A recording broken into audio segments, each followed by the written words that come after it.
देखेंगे पॉलिटी के top 10 question की जो सीरीज चल रही है उसको आगे बढ़ाते हुए आज हम टॉप 10 क्वेश्चन उसके देखेंगे, ठीक है। और ये हमारा जो है शायद 9वां क्लास है और धीरे धीरे ऐसे ही सारे प्रीवियस ईयर के क्वेश्चंस मैं इसमें आपको करा दूंगी। उसके बाद सारे क्वेश्चंस कराने के बाद जो एक्सपेक्टेड है और प्रीवियस ईयर है उसके बाद जो है मैं आपका टॉपिक की क्लास स्टार्ट करूंगी, तीनों सब्जेक्ट की, ज्योग्राफी, पॉलिटी और हिस्ट्री की, ठीक है। चलिए तो शुरू करते हैं अपना आज का पहला क्वेश्चन है, प्राक्कलन समिति में सदस्यों की संख्या होती है। प्राक्कलन समिति में सदस्यों की संख्या कितनी होती है? 22, 30, 15 या फिर 7। तो प्राक्कलन समिति में सदस्यों की संख्या कितनी होती है? 30 होती है। कितनी होती है? 30 होती है, ठीक है। प्राक्कलन समिति में सदस्यों की संख्या 30 होती है। और यहाँ 22 ऑप्शन में दिया है, तो 22 सदस्य होते हैं आपके लोक लेखा समिति में। किसमें? लोक लेखा समिति में। लोक लेखा समिति में होते हैं 22 सदस्य।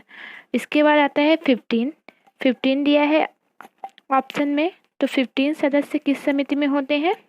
15 सदस्य होते हैं आपके कार्य मंत्रणा समिति में, ठीक है।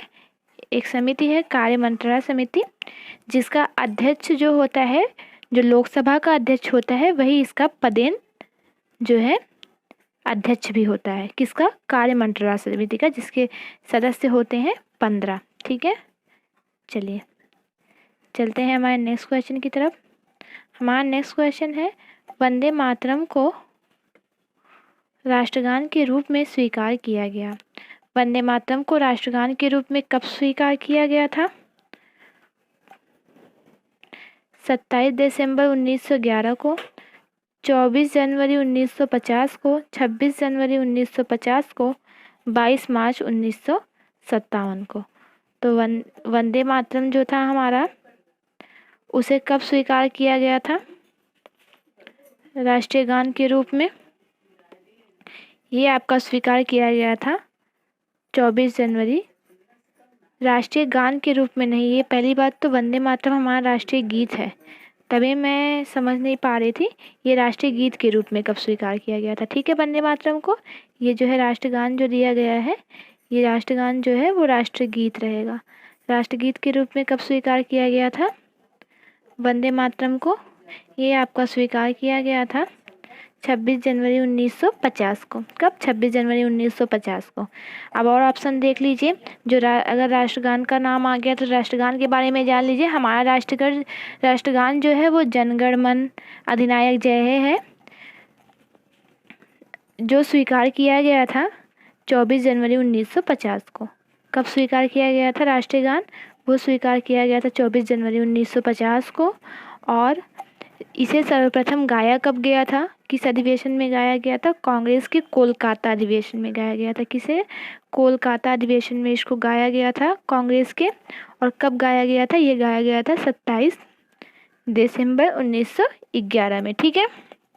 चलिए एक ऑप्शन और दिया गया है, ये आपका दिया गया है 26 जनवरी 1950। 26 जनवरी 1950 में जो है हमारे राष्ट्रीय प्रतीक को भी अपनाया गया था और साथ ही साथ हमारे राष्ट्रीय गान को भी अपनाया गया था, ठीक है। दो चीज़ें 26 जनवरी 1950 को हुई थी। राष्ट्रीय प्रतीक क्या है हमारा? अशोक स्तंभ है, सबको पता है। राष्ट्रीय प्रतीक को 26 जनवरी 1950 में जो है अपनाया गया था, ठीक है। चलिए अब एक ऑप्शन है आपका 22 मार्च 1957। तो 22 मार्च 1957 को आपको राष्ट्रीय कैलेंडर को जो है अपनाया गया था। किसे अपनाया गया था? राष्ट्रीय कैलेंडर को, ठीक है। कैलेंडर को आपका अपनाया गया था 22 मार्च 1957 को। चलिए नेक्स्ट क्वेश्चन देख लेते हैं। नेक्स्ट क्वेश्चन है, प्राक्कलन समिति की जुड़वा बहन कहा जाता है। सरकारी उपक्रमों की समिति को, कार्य मंत्रणा समिति को, नियम समिति को, या फिर लोक लेखा समिति को। किसे कहा जाता है? प्राक्कलन समिति की जुड़वा बहन। तो प्राक्कलन समिति की जुड़वा बहन किसे कहा जाता है? ये कहा जाता है आपका लोक लेखा समिति को। किसे कहा जाता है? लोक लेखा समिति को, ठीक है। ये आपका कहा जाता है लोक लेखा समिति को। प्राक्कलन समिति की जुड़वा बहन। आपको पता है कार्य मंत्रणा समिति में मैंने बताया 15 सदस्य होते हैं, ठीक है। चलिए, और एक सदस्य समिति है सरकारी उपक्रमों की समिति, इसमें जो है 22 सदस्य होते हैं, ठीक है, 22 सदस्य होते हैं। नियम समिति में भी जो है 15 सदस्य होते हैं। नियम समिति और कार्य मंत्रणा समिति दोनों, इन दोनों में 15 सदस्य होते हैं। और सरकारी उपक्रमों की जो समिति होती है उसमें कितने सदस्य होते हैं, उसमें होते हैं 22 सदस्य, ठीक है। लोक लेखा समिति में आपको पता है कितने सदस्य होते हैं, लोक लेखा समिति में भी 22 सदस्य होते हैं, ठीक है। चलिए चलते हैं नेक्स्ट क्वेश्चन की तरफ। नेक्स्ट क्वेश्चन है, राष्ट्रीय ध्वज को संविधान सभा में प्रस्तुत किया गया। किस समिति द्वारा राष्ट्रीय ध्वज को जो है संविधान सभा में प्रस्तुत किया गया था? तो राष्ट्रीय ध्वज को प्रस्तुत किया गया था प्रारूप समिति ने प्रस्तुत किया था, झंडा समिति ने, या फिर हंसा मेहता समिति ने। किसने प्रस्तुत किया था?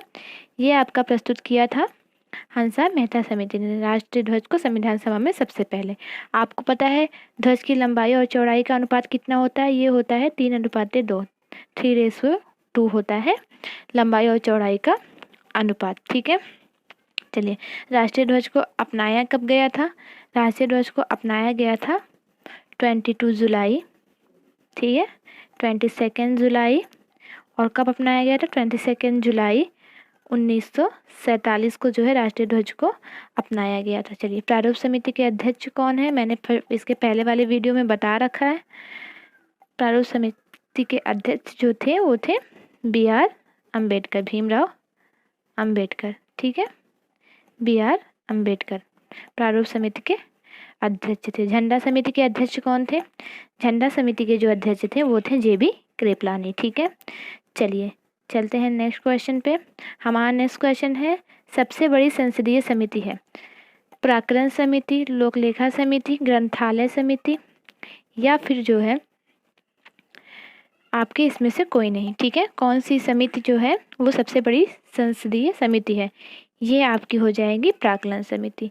जो प्राक्कलन समिति है वो सबसे बड़ी संसदीय समिति है, ठीक है। प्राक्कलन समिति सबसे बड़ी संसदीय समिति है। चलिए चलते हैं नेक्स्ट वीडियो में, नेक्स्ट क्वेश्चन पे। हमारा नेक्स्ट क्वेश्चन है 6 नंबर का क्वेश्चन है, वर्तमान में शून्यकाल का समय क्या है? 12 बजे से 1 बजे तक, 1 बजे से 2 बजे तक, 3 बजे से 4 बजे तक। तो वर्तमान में शून्यकाल का जो समय है वो 1 बजे से 2 बजे तक का है। इसके पहले जो शून्यकाल का समय होता था वो 12 बजे से 1 बजे तक हुआ करता था, लेकिन वर्तमान में जो शून्यकाल का समय है वो जो है 1 बजे से 2 बजे तक है, ठीक है। चलिए चलते हैं नेक्स्ट क्वेश्चन पे। नेक्स्ट क्वेश्चन है, अविश्वास प्रस्ताव प्रस्तुत किए जाने के कितने दिनों के अंदर इस पर चर्चा करना जो है आवश्यक होता है? जो अविश्वास प्रस्ताव पेश किया जाता है, प्रस्तुत किया जाता है, उसमें कितने दिनों के अंदर इस पर चर्चा करना जो है अनिवार्य होता है? 15 दिनों के अंदर, 20 दिनों के अंदर, 10 दिनों के अंदर, या फिर 25 दिनों के अंदर? तो ये अनिवार्य होता है 10 दिनों के अंदर। 10 दिनों के अंदर आप अविश्वास प्रस्ताव जो प्रस्तुत किया गया है उस पर चर्चा करना बहुत ही ज़्यादा अनिवार्य होता है, ठीक है। और कम से कम अगर ये प्रस्ताव प्रस्तुत किया जा रहा है, आपको पता है ये विपक्ष द्वारा ही प्रस्तुत किया जाएगा अविश्वास प्रस्ताव, और ये अगर प्रस्तुत किया जा रहा है तो उसमें जो है सदस्यों की संख्या 50 होनी आवश्यक है, ठीक है। 50 सदस्यों की संख्या होनी आवश्यक है, ठीक है। और 10 दिनों के अंदर इस पर विचार करना भी आवश्यक है।